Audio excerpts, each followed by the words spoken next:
Hey there, subscribe to my channel, and also press this bell icon so you never miss any new updates, cause whenever we upload new video you will get a notification on your phone. Part 1.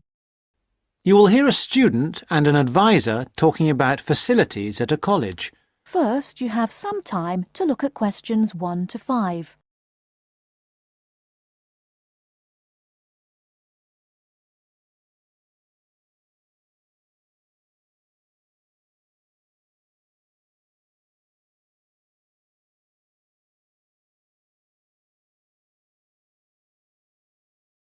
Now we shall begin. You should answer the questions as you listen, because you will not hear the recording a second time. Listen carefully and answer questions 1 to 5. Hi, I wonder if you could help me. I'm starting a course at Glenfield in a few weeks. I was just a bit worried about what facilities there will be and what I'll have to do.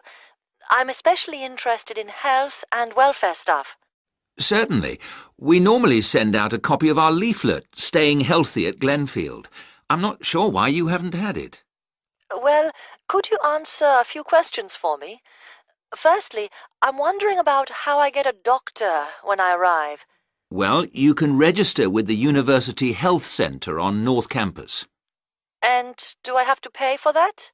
Not to register, but if you have to get medicines, there's a prescription charge of £6.50. Okay. Well, I'm not planning to get ill. That's only going to arise if I have any problems. So, should I just go along when I arrive? That's what we recommend for peace of mind, but it's not compulsory, and if you don't live inside the catchment area, you can't in fact register there. Where do you live? Well, at the moment I'm staying at the Backpackers Hostel in Hill Street, but I will be moving from there shortly, somewhere nearer. Well, there's a map at the centre which shows you the area that the university practice can accept people from. It's what we call the yellow zone. If you live outside that area, you have to find another medical centre to register with. It sounds like I'll only qualify after I move. I think you might be right. Then, in addition to the health centre, there's a free counselling service for all students situated on the North Campus. You don't have to register. They also have drop-in sessions. I say it's free, but that's only for up to 8 sessions. Beyond that, they normally refer people elsewhere. Sounds serious. Well, it's not just for big problems. People go there for advice on housing, workload, whatever, really. They can even arrange financial help. Is it confidential? Absolutely. Then again, a lot of students prefer to phone the Nightline service, which is run from an office on the central campus. They don't really encourage people to drop in. I see. So it's basically a free phone line. The number, if you want to make a note, is 0900 762 5913. I'll say it again. 0900 762 5913. Fine. Well, I hope I won't need any of these. What I will want is access to some gym facilities. Right. Well, you'll find those on the South Campus in the Sports Centre. It's great, but it's not free. You have to present your student card and pay a fee of £22 to get a pass. But that will last you for the whole year. Before you hear the rest of the conversation, you have some time to look at questions 6 to 10.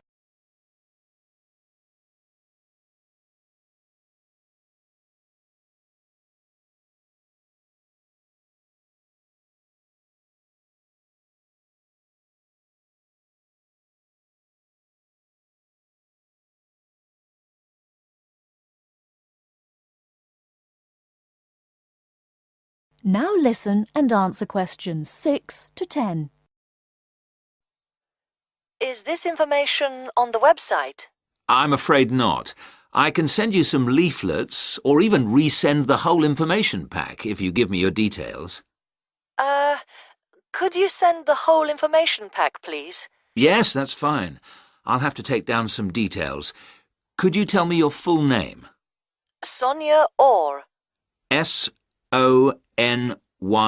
No, I'll spell it. S-O-N-I-A. Then OR is O-R-R. Or. OK. And you said you were on Hills Road? Yes, but don't send it there as I'm about to move. I'll give you my new address, which is 22 Winter Gardens. That's Glenfield. And the postcode? Oh, yeah. That's GF23 9BQ. Fine. Now, we're doing a bit of data collection about who uses our services at the moment. Can I just ask a few more questions? Yes, that's fine. OK. If you're an international student, what country are you from? I'm from Switzerland. And how old are you? I'm 24. And finally, which course are you enrolled on? Right. Well, that's a bit complicated, since I'm hoping to switch to economics and history. But at the moment... I'm down to do economics and sociology. It's a joint degree. OK, I'll put that. Great. Well, I'll pop the information pack in the post, and you should get it soon. That is the end of part 1. You now have half a minute to check your answers.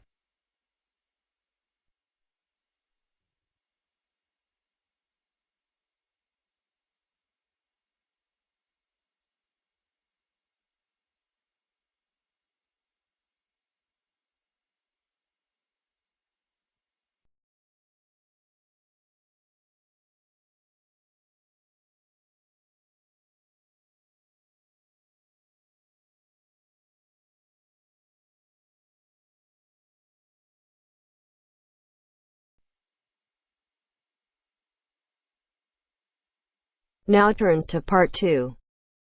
Part 2. You will hear two students talking about a school project. First, you have some time to look at questions 11 to 15.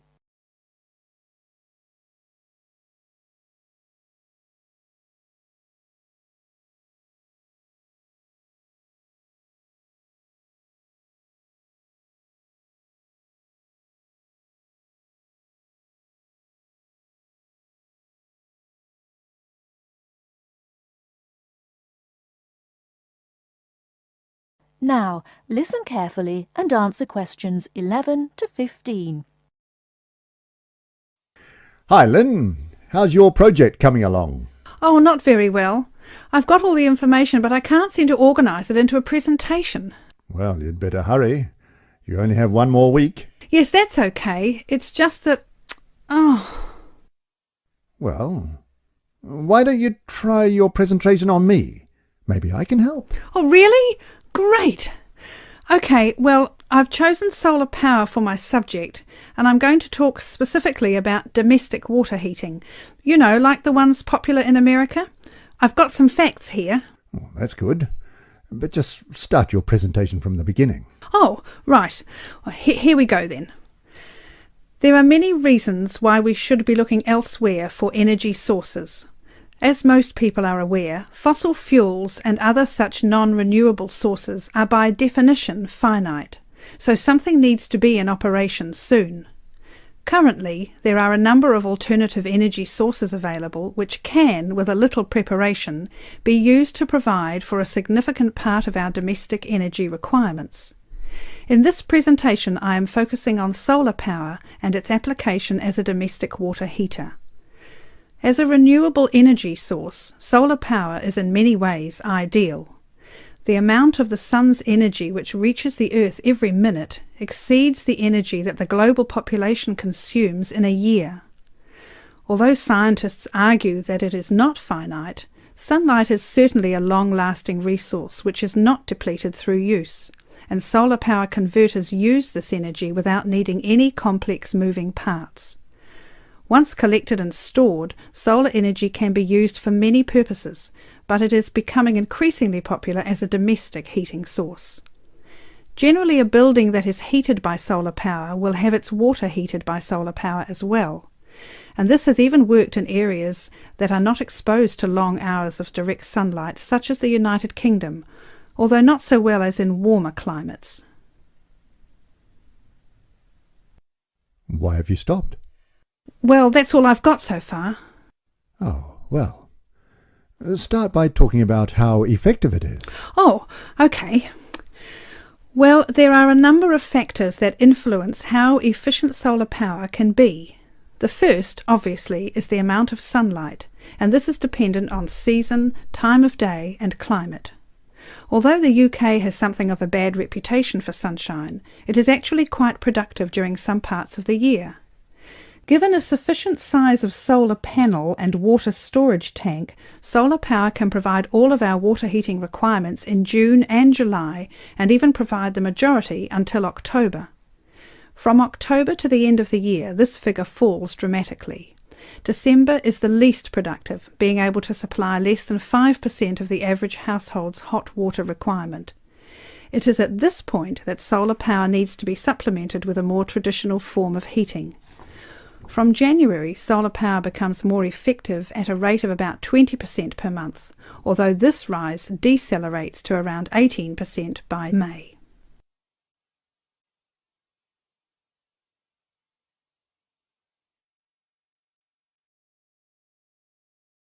Before you hear the rest of the talk, you have some time to look at questions 16 to 20.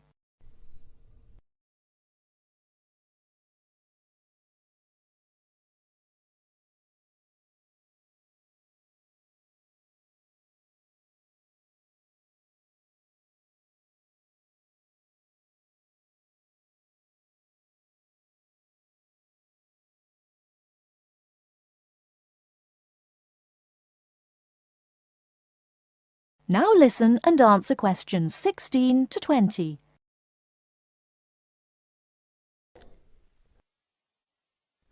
Now say something about this water heater. Do you have any information about that? Oh yes, I've got an illustration of a water tank here. Well, that's good, but you'll have to describe it. Right. Well, the ideal water tank in the UK has a capacity of 45 to 50 litres, but must be at least 40 litres to be effective. The solar coil is put in the bottom of the tank to heat the water. Now remember that solar heated water will not get quite as hot as fossil fuel water heaters. The bottom half of the tank is normally 20 degrees, and this is why it is important not to have a tank that is too large, as that would take too much energy to heat. In this illustration, it rises to 40 degrees from halfway up. Don't forget that hot water rises, so the top third of the tank is the hottest and reaches an average temperature of 65 degrees. And what's this second layer around the tank? Oh, that's insulation. Because the tank is often either outside or just under the roof, rigid foam is used as an insulation layer. It should be at least 80 millimetres thick all around. Well, that seems like a good presentation. All you need to do is to prepare some short notes and a larger illustration so you can use it as a demonstration and you'll be fine. Oh, you think so? Well, thanks very much for the help. Maybe I could do the same for you one day. Maybe. Anyway, I have to go. Good luck. Thanks. Bye. That is the end of part 2. You now have half a minute to check your answers.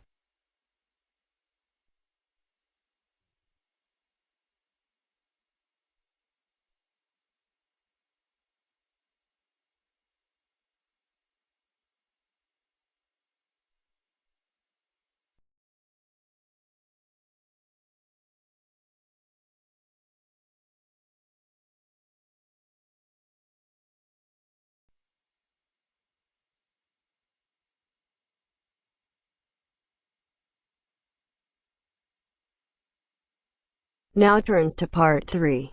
Part 3.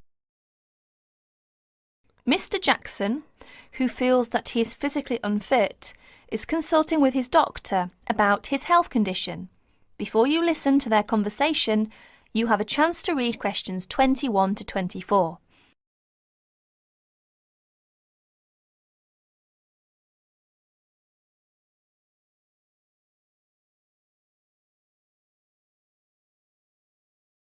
Now please listen to the recording and answer questions 21 to 24.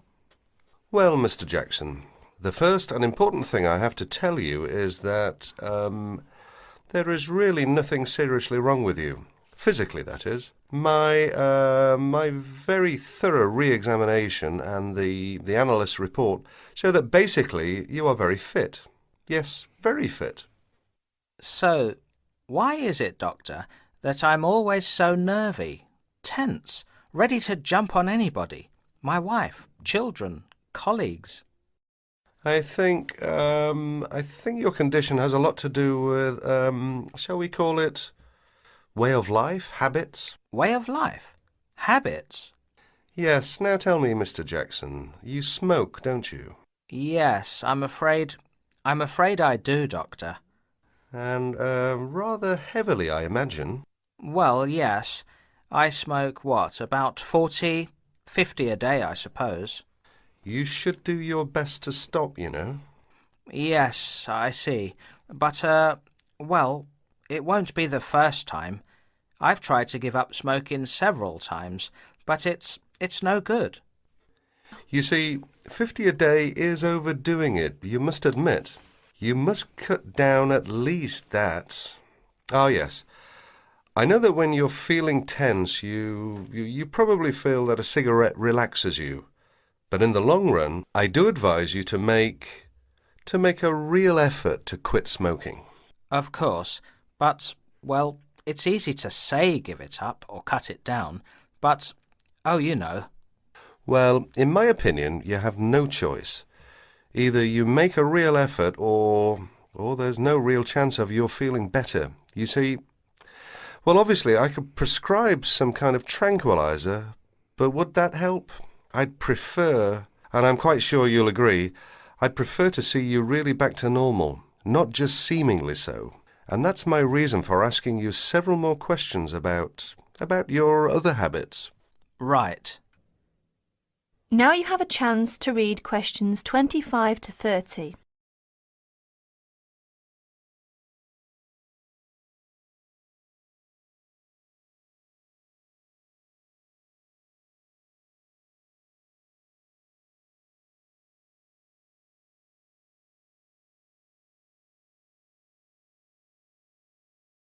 As you listen to more of their conversation, answer questions 25 to 30. Your eating habits, for example. What do you eat normally, during a normal day? Yes, well, I'm a good eater. Yes, I'd say I'm a good eater. Now let's see. Up at 8 in the morning, and my wife has a good breakfast ready. A good breakfast? The usual. A cereal followed by bacon and eggs with fried bread and perhaps a tomato or two. Then toast and marmalade, all washed down with a couple of cups of tea. Yes, I really enjoy my breakfast.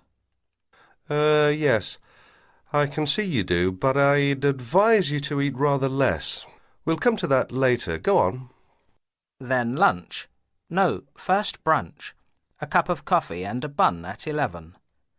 Lunch has to be quick, because there's so much to do in the office about that time, so I have a pint and a sandwich in the pub. All very hurried. Try to be in less of a hurry. But I make up for it in the evening. I get home at about 7. Dinner's around about 8. Yes, my wife's an excellent cook. Excellent. It's usually some meat dish, and we like spaghetti as a first course. Spaghetti, a meat dish, cheese, sweet. But then, at the end of the day, shall we say, then I begin to feel on edge again. Most evenings after dinner we read or watch TV, but I get this terrible feeling of tension. Well, I'm sorry to have to say this because you obviously enjoy your food, but I really do recommend that you eat less, and secondly, that you eat more healthily. Instead of having that enormous breakfast, for example, try to be content with fruit juice and some cereal. I see, but 11 says right. Well, that's all right, but lunch should be more leisurely. Remember, your health is at stake, not your job. As for dinner, I'd advise you to eat a soup, perhaps, with a salad. A salad followed by some fruit. But my wife's cooking is superb, granted. And she probably enjoys preparing delicious meals for you. If you like, well, I'll have a word with your wife. No, that won't be necessary. Thanks just the same, Doctor, but no.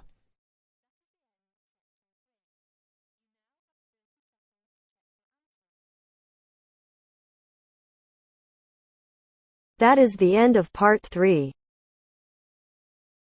You now have half a minute to check your answers.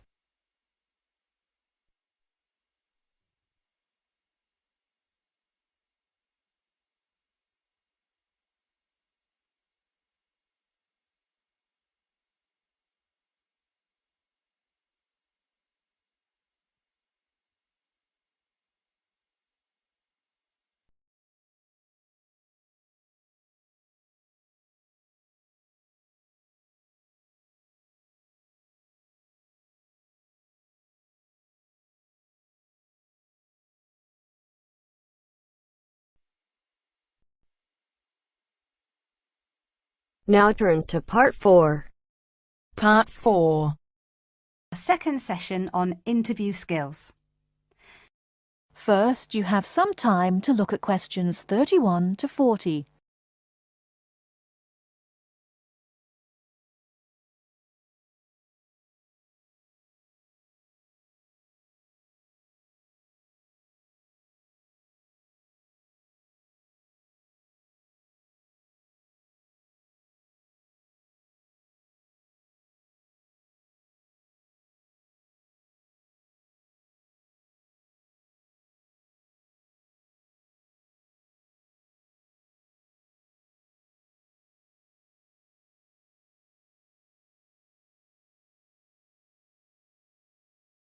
Now listen carefully and answer questions 31 to 40. Hello there everyone, and welcome to our second session on interview skills. Now we have already looked at what to say in the interview and what to wear. So let's consider non-verbal behaviour, or as it is more often called, body language. Believe it or not, research has shown that this is what makes the strongest impression on people we meet. Frequent eye contact is one aspect of body language which goes down very well with interviewers and creates a good impression. Looking at people means that you're sure of yourself and confident. In fact, one famous car company even makes a note of the level of eye contact candidates make during their recruitment process for this very reason. So it is very important to maintain eye contact. But be careful how you do it. Avoid staring, as this is a sign of hostility. But avoiding eye contact altogether and looking away or down is even worse. But the general message is maintain that eye contact. Believe me, the eyes have it. Now, along with eye contact, smiling is one of the other important non-verbal actions which say more to the interviewer than any answers you give. A good way to create a good impression during the first few minutes of your interview is to smile warmly when you meet the person or people who will be interviewing you. It shows them that you are relaxed. Facial scanning takes a triangular route, from the eyes down to the mouth and back to the eyes. Even when you aren't speaking, an interviewer will be noticing your mouth, so give a relaxed smile whenever you feel it is appropriate. Now, not surprisingly, interviewers pay most attention to a person's face or head during an interview, and they certainly pick up a lot on what they see. Researchers have identified nodding as going down very well with interviewers. This simple gesture shows that you are listening and paying attention. Another useful head gesture is to tilt your head slightly to one side. Now, this reinforces that you are listening well to what the interviewer is saying to you. However, tilting your head back isn't such a good idea, as this signals arrogance. And drooping your head forward indicates that you are lacking in confidence. And as we all know, that is exactly the opposite of what an interviewer wants to see. So the message is, mind your head. Now, posture, or the way that you carry yourself, is an important area of body language to be aware of. And it is one of the first body language signals that interviewers read as you enter a room. Posture also matters when you're sitting down. A well-supported position, with your shoulders square and sitting full back on the chair, will give the impression that you are confident, which is just what the interviewer wants to see. I once interviewed a candidate who perched right on the edge of her chair throughout. I kept feeling that she was about to run out of the room in terror. However, occasionally leaning forward slightly when the interviewer is speaking reinforces the message that you are keen and interested, as well as showing the interviewer that you're actually listening to what they are saying. But don't overdo it by leaning too far forward. That can be a bit distracting for the interviewer. Now, we all tend to use our hands to gesture, especially when we are explaining something or as we become involved in what we are saying. This is fine. It shows that we are keen and perhaps even excited about something. However, what can work against someone at an interview is when they fidget. This kind of moving about is, of course, what we do when we are nervous, and fidgeting can be very distracting to watch. So if this is a problem for you when you get nervous, it is a good idea to practice sitting with your hands gently resting in your lap or on the arms of the chair. Try not to fold your arms though, as this tends to look uncomfortable or hostile. But whatever movements you make, be careful with your hands. They need to be kept well away from your mouth, head or face. In fact, experts say that when a hand flies up to or over a person's mouth, it implies that the person is worried or wound up about something. For most of us, staying calm in an interview situation is a challenge, so putting in a bit of practice in advance will help. So, to end with, here are a couple of suggestions on how to improve our body language. A good idea is to choose a role model, such as an actor or fictional character, or a public figure or someone you know. Then sit calmly and imagine that you are this person. Now, other countries have different body language signals. So remember that if you are being interviewed abroad, you may want to check if there are any special gestures to avoid. It's also a good idea to get used to reading body language signals. You can do this by simply watching how people interact in public places, such as on the streets or in restaurants. And finally, when people have struck up a rapport, it is reflected through the natural mirroring of each other's body language movements. So you can use this to your advantage by occasionally mirroring the interviewer's own movements. For example, if they lean over to one side, you can do the same a few seconds later. It helps to create a special effect known as similar to me. But don't do it too often or the interviewer will notice. Now, any questions before we move on to interview listening skills? That is the end of part 4. You now have half a minute to check your answers.